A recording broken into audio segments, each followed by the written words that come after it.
প্রিয় শিক্ষার্থীবৃন্দ, আসসালামু আলাইকুম। আশা করি সবাই ভালো আছো। আজকের কাছে তোমাদের সবাইকে স্বাগতম। প্রিয় শিক্ষার্থীবৃন্দ, গত ক্লাসে আমি তোমাদের সাথে আলোচনা করেছিলাম কারক সম্পর্কে, যে কারক কি, কারক কাকে বলে এবং কারকের প্রকারভেদ। হ্যাঁ, আজকে আমি আলোচনা করব কারক ভেদে বিভক্তি, অর্থাৎ বিভিন্ন কারকে বিভক্তি প্রয়োগ, সম্বন্ধ ও সম্বোধন পদ, এগুলি নিয়ে আলোচনা করব। তো চলো দেখে, এই পাঠ শেষে তোমরা যা জানবে যে বিভক্তি ও বিভক্তির রূপ উল্লেখ করতে পারবে, বিভিন্ন কারকে বিভক্তি প্রয়োগ দেখাতে পারবে, সম্বন্ধ ও সম্বোধন পদ কি তা উল্লেখ করতে পারবে। দেখো, বিভক্তি কি? বাক্যে ব্যবহৃত যে বর্ণ বা বর্ণ সমষ্টি বাক্যের অর্থগ্রাহ্যতায় সাহায্য করে তাদের বিভক্তি বলে। যেমন সন্ধ্যায় আকাশে চাঁদ উঠেছে। শিক্ষার্থীবৃন্দ, একটু খেয়াল করো, আমরা জানি যে শব্দের পর শব্দ সাজিয়ে তৈরি হয় বাক্য, কিন্তু শুধুমাত্র শব্দ দিয়ে কিন্তু বাক্য হয় না।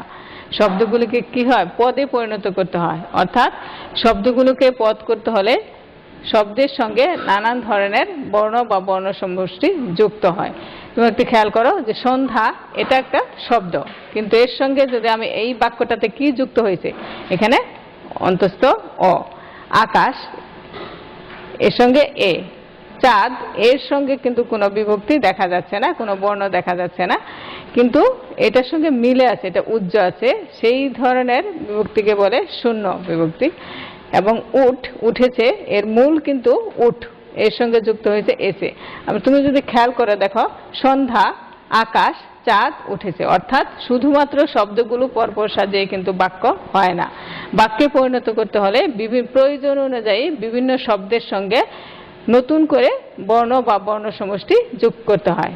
যেমন এই বাক্যের মধ্যে সন্ধ্যায় আকাশে চাঁদ উঠেছে, এই বাক্যের মধ্যে কি হয়েছে? একটা সন্ধ্যার সঙ্গে অন্তস্থ ও, আকাশের সঙ্গে এ, চাঁদের সঙ্গে আছে একটা উজ্জ আছে চাঁদ, উঠের সঙ্গে এসে বিভক্তি যুক্ত হয়েছে। আর এইগুলি হচ্ছে এই বাক্যের অ, এ, শূন্য, এসে, এই অংশগুলি হচ্ছে বিভক্তি। অর্থাৎ এই অন্তস্থ অ, এ, শূন্য, এসে, এগুলো হচ্ছে বিভক্তি। ঠিক আছে শিক্ষার্থীবৃন্দ, আশা করি তোমরা বুঝতে পেরেছো। অর্থাৎ বাক্যে ব্যবহৃত যে বর্ণ বর্ণাবলী সমষ্টি বাক্যের অর্থগ্রাহ্যতায় সাহায্য করে তাদেরকে বলে বিভক্তি। অর্থাৎ বিভিন্ন পদ থেকে যে বর্ণ সমষ্টিগুলো বা বর্ণ নিয়ে কি হয়, একটা বাক্যে পদ তৈরি হয় এবং পদগুলো পরপর সাজিয়ে হয় বিভক্তি। আর এই বিভক্তি হচ্ছে দুই প্রকার, অর্থাৎ একটা হচ্ছে শব্দ বিভক্তি বা নাম বিভক্তি, আর একটা হচ্ছে ক্রিয়া বিভক্তি। তো এই বাক্যটা তোমরা খেয়াল করো, দেখো, সন্ধ্যা, এটা কি কি কাজ বোঝায়? কাজ বোঝায়। এটা হচ্ছে নাম, অর্থাৎ এটা হচ্ছে শব্দ।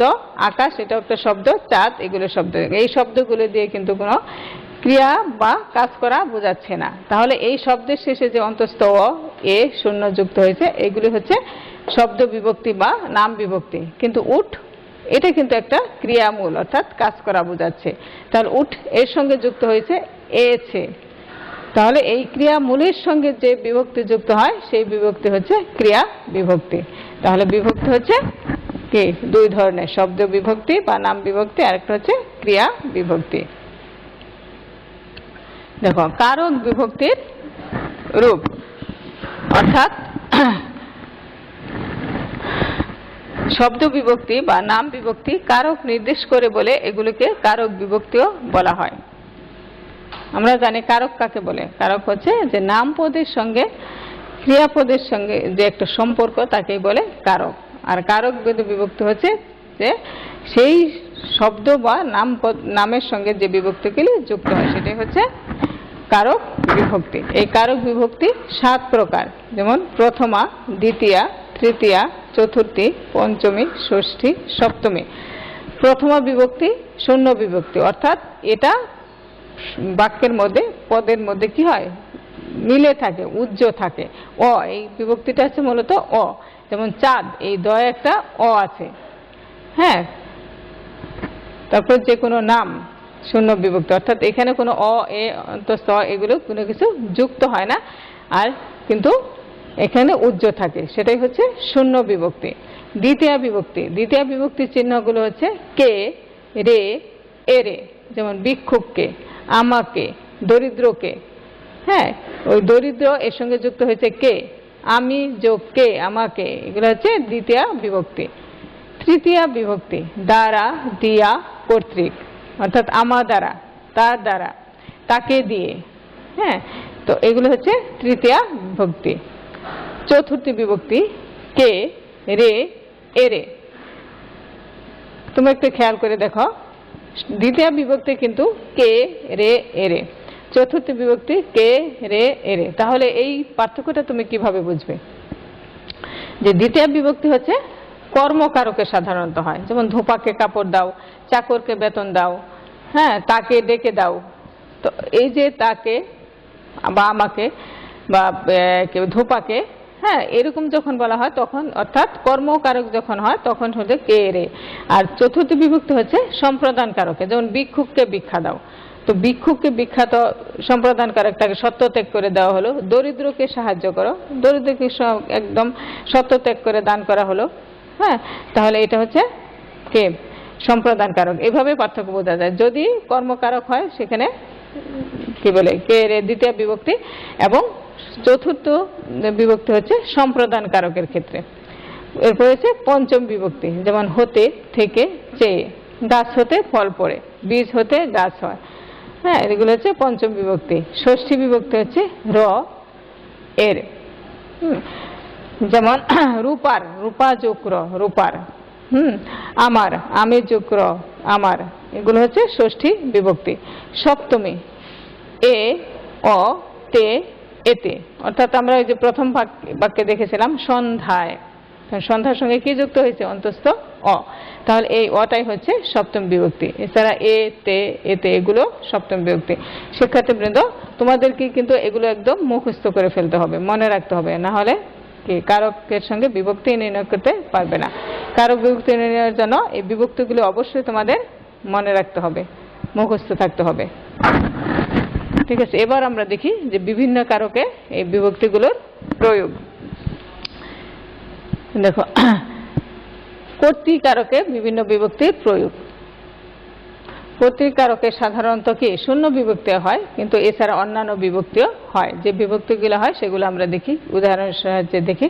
যে প্রথমা বিভক্তি, রাকিব বই পড়ে। দেখো, কে পড়ে, রাকিব। তাহলে কে ক্রিয়া সম্পন্ন করছে, রাকিব। তো রাকিব কর্তৃকারক।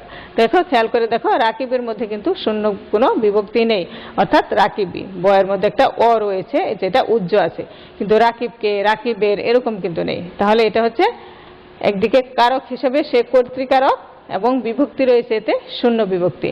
দ্বিতীয় বিভক্তির উদাহরণ, যেমন সুমনকে খেলতে হবে। তাহলে এটা হচ্ছে কাকে খেলতে হবে, কে খেলবে, সুমন।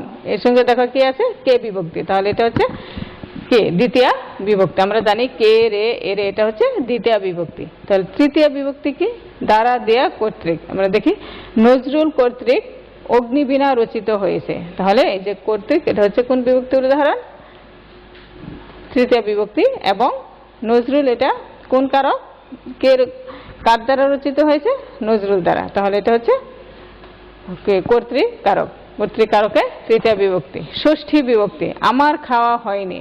কে খাবে, কার খাওয়া হয়নি, আমার। তাহলে আমি যোগ র, এখানে এই র বিভক্তিটা হচ্ছে ষষ্ঠী বিভক্তি চিহ্ন। তাহলে আমার খাওয়া হয়নি, ষষ্ঠী বিভক্তির উদাহরণ।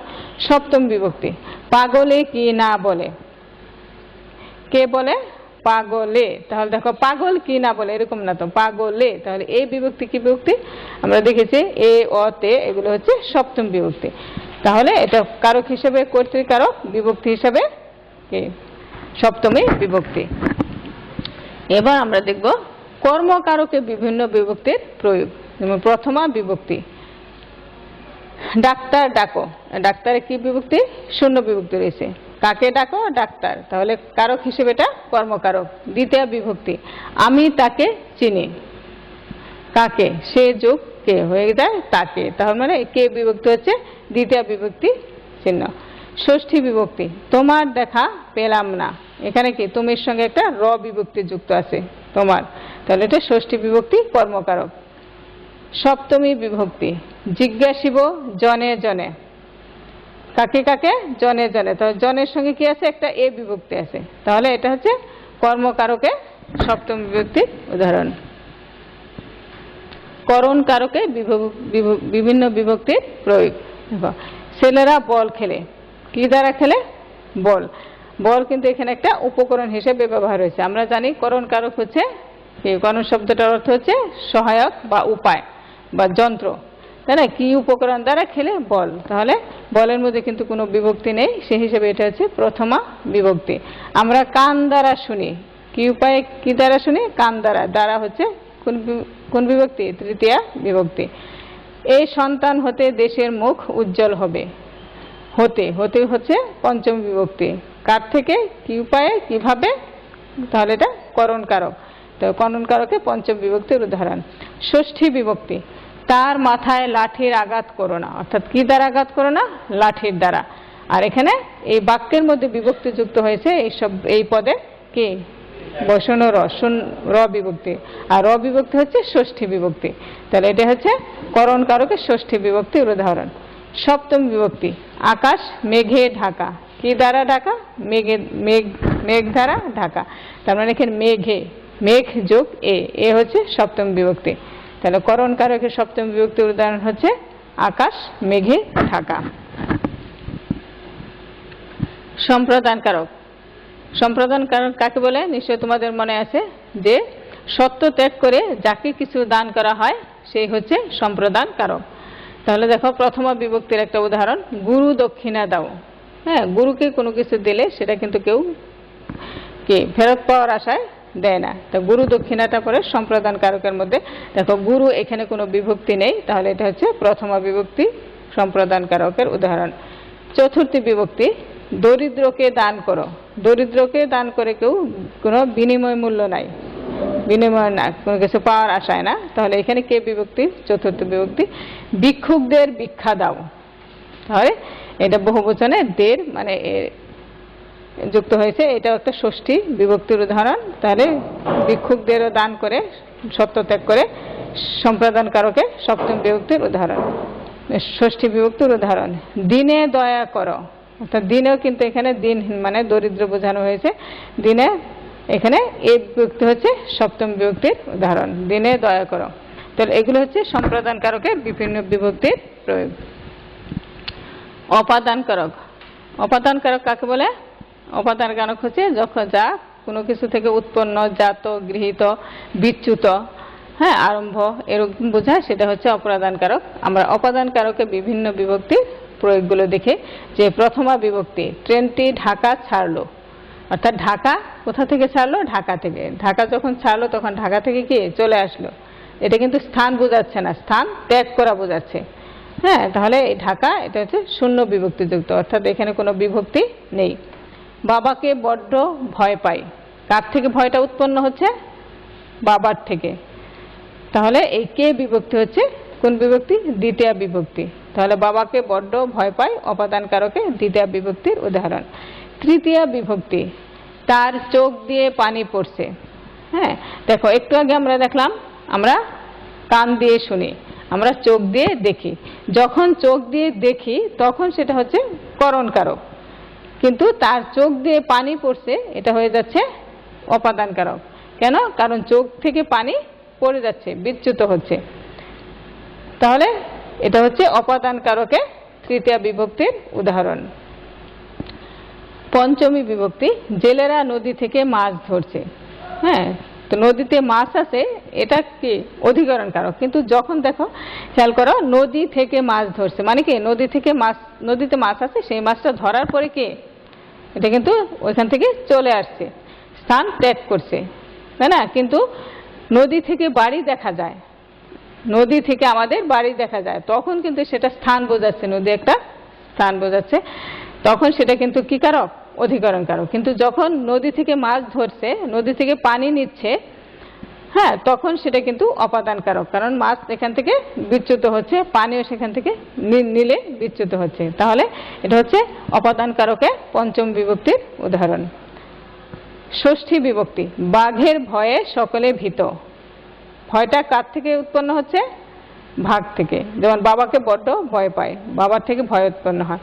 তাহলে এখানে বাঘের, অর্থাৎ দেখো এখানে কোন বিভক্তি আছে? এর বিভক্তি আছে, ভাগ যোগ এর। আর এর বিভক্তি কোন বিভক্তি? ষষ্ঠী বিভক্তি। তাহলে কি তোমরা সহজে এইগুলো বিভক্তিগুলো মনে রাখলে সহজেই কিন্তু কারক বিভক্তি নির্ণয় করা সহজ হবে। দেখো বাঘ যোগ এর, তাহলে এটা অপাদান কারকে ষষ্ঠী বিভক্তির উদাহরণ। সপ্তম বিভক্তি, দুধে ছানা হয়। আমরা পড়েছি দুধে ছানা হয়, অর্থাৎ দুধ থেকে ছানা তৈরি বা উৎপন্ন হচ্ছে। তাহলে কি দুধের সঙ্গে কি বিভক্তি আছে? এ বিভক্তি। আর যেহেতু এখানে উৎপন্ন বোঝাচ্ছে তাহলে এটা হচ্ছে অপাদান কারক এবং বিভক্তি হচ্ছে এই সপ্তমী বিভক্তি। ঠিক আছে, এবার আমরা যাব অধিকরণ কারক। দেখো অধিকরণ কারকে বিভিন্ন বিভক্তির প্রয়োগ। প্রথমা বিভক্তি, যেমন আমি আগামীকাল বাড়ি যাব। কখন বাড়ি যাব? আগামীকাল। তোমরা জানো অধিকরণ কারক কি? ক্রিয়া সংঘটনের স্থান বা কালকে বলে অধিকরণ কারক। তাহলে এটি কি সময় বা কাল বোঝাচ্ছে, আগামী কাল। আর এখানে আগামী কালের মধ্যে কোনো বিভক্তিও নেই, তাহলে এটা হচ্ছে প্রথমা বিভক্তি এবং অধিকরণ কারক। দ্বিতীয় বিভক্তি, মন আমার নাচে রে আজিকে। আজিকে কখন? আজ। আর এর সঙ্গে যুক্ত হয়েছে কে বিভক্তি, তাহলে এটা হচ্ছে অধিকরণ কারকে দ্বিতীয় বিভক্তি। তৃতীয় বিভক্তি, অধিকরণ কারকে তৃতীয় বিভক্তি উদাহরণ, খিলি পান দিয়ে ঔষধটা খেয়ে নাও। হ্যাঁ, অর্থাৎ ঔষধটা কিভাবে খাবে? খিলি পানের মধ্যে। এটা কিন্তু একটা স্থান বা পাত্র বোঝানো হলো। ঠিক আছে, আবার বিভক্তি এখানে যুক্ত হয়েছে কে? দিয়ে। তাহলে এটা হচ্ছে তৃতীয় বিভক্তি এবং যেহেতু একটা পাত্র বা স্থান বোঝাচ্ছে সেটা হচ্ছে অধিকরণ কারক। পঞ্চমী বিভক্তি, ছাদ থেকে নদী দেখা যায়। তাহলে ছাদ থেকে কোথা থেকে? একটা স্থান বোঝাচ্ছে, ছাদ থেকে। আর থেকে বিভক্তি পঞ্চম বিভক্তি, তাহলে এটা হচ্ছে অধিকরণ কারক পঞ্চমী বিভক্তি। সপ্তম বিভক্তি অধিকরণ কারকে, বনে বাঘ থাকে। তার মানে কোথায় থাকে? বনে। আর বনের সঙ্গে কি বিভক্তি যুক্ত হয়েছে? এ বিভক্তি। তাহলে এটা হচ্ছে যেহেতু স্থান বুঝিয়েছে অধিকরণ কারকে সপ্তম বিভক্তির উদাহরণ। শিক্ষার্থীবৃন্দ, আশা করি এই বিভিন্ন কারকে বিভক্তি প্রয়োগগুলো তোমরা বুঝতে পেরেছ। তা আমরা এবারে যাব সম্বন্ধ পদ। আমরা জানি কারক হচ্ছে নামপদের সঙ্গে ক্রিয়াপদের সম্পর্ক, আর সম্বন্ধ পদ হচ্ছে, দেখে খেয়াল করো, ক্রিয়াপদের সঙ্গে সম্পর্ক না রেখে যে নামপদ বাক্যস্থিত অন্য পদের সঙ্গে সম্পর্কযুক্ত হয় তাকে বলে সম্বন্ধ পদ। অর্থাৎ সম্বন্ধ পদের সঙ্গে ক্রিয়াপদের সরাসরি কোনো সম্পর্ক নাই। একটা বাক্যে থাকে একটা নামপদের সাথে বেশি সম্পর্কযুক্ত হয়, কিন্তু সরাসরি ক্রিয়াপদের সঙ্গে এর কোনো সম্পর্ক থাকে না। যেমন আমরা দেখি যে আমার ভাই ঢাকা যাবে। এখানে কে ঢাকা যাবে? ভাই ঢাকা যাবে। কে যাবে? আমার যাবে। এরকম কিন্তু হয় না। অর্থাৎ এই আমার এই পদে, এটাও কিন্তু এই বাক্যের একটা পদ, কিন্তু আমার এই যে একটা নাম পদ, এই পদের সঙ্গে ক্রিয়াপদের কিন্তু সরাসরি কোনো সম্পর্ক নেই। সরাসরি সম্পর্ক হচ্ছে ভাইয়ের সঙ্গে। ঠিক আছে, কে যাবে? আমার যাবে, এরকম হয় না। এজন্য আমার হচ্ছে এই আমার যার সঙ্গে ক্রিয়াপদের সরাসরি সম্পর্ক নেই বাক্যে, সেই পদটাই হচ্ছে সম্বন্ধ পদ। আর যেহেতু এই পদের সঙ্গে সম্বন্ধ পদের সঙ্গে ক্রিয়াপদের সরাসরি সম্পর্ক নাই, সেই কারণে সম্বন্ধ পদ কখনো কারক হয় না, সম্বন্ধ পদ কারক না। আর এই সম্বন্ধ পদে সাধারণত ষষ্ঠী বিভক্তি যুক্ত হয়। দেখো সম্বন্ধ পদে ষষ্ঠী বিভক্তি বা র বা এর বিভক্তি যুক্ত হয়। যেমন সোনার থালায় সোনার গয়না বা সোনার থালা, তাহলে কি হলো? সোনা যোগ এর, সোনার, এই যে র বিভক্তি যুক্ত হলো। তারেকের বাবা এসেছেন, তার মানে তারেক যোগ এর, তারেকের। এই তারেকের বাবা এসেছেন। কে এসেছেন? বাবা এসেছেন। কে এসেছেন? তারেকের এসেছেন। এটা কিন্তু হয় না। আমরা সোনার গয়না পরি, কি পরি? গয়না পরি। কি পরি? সোনার পরি, এরকম কিন্তু হয় না। তাহলে ষষ্ঠী, এই জন্য সম্বন্ধ পদ কারক না, কারণ সম্বন্ধ পদের সঙ্গে সরাসরি ক্রিয়াপদের কোনো সম্পর্ক নেই। আর একটা কথা মনে রাখবে যে প্রায় পরীক্ষায় আসে সম্বন্ধ পদ সাধারণত কোন বিভক্তি যুক্ত হয়? সম্বন্ধ পদ ষষ্ঠী বিভক্তি যুক্ত হয়। তবে সময়বাচক অর্থে সম্বন্ধ পদে কার বা কের বিভক্তি যুক্ত হয়। যেমন আজিকার, আজকের। আজকের যে আমরা বলি আজকের কথা, আজকের পাঠ, আজকের কাজ, তাহলে এর সঙ্গে কি যুক্ত হলো? আজিকার থেকে আজকের, পূর্বে যোগকার, পূর্বেকার, এই বিভক্তি যুক্ত হতে পারে। এবার আমরা দেখব সম্বোধন পদ। সম্বোধন শব্দের অর্থ হচ্ছে আহ্বান।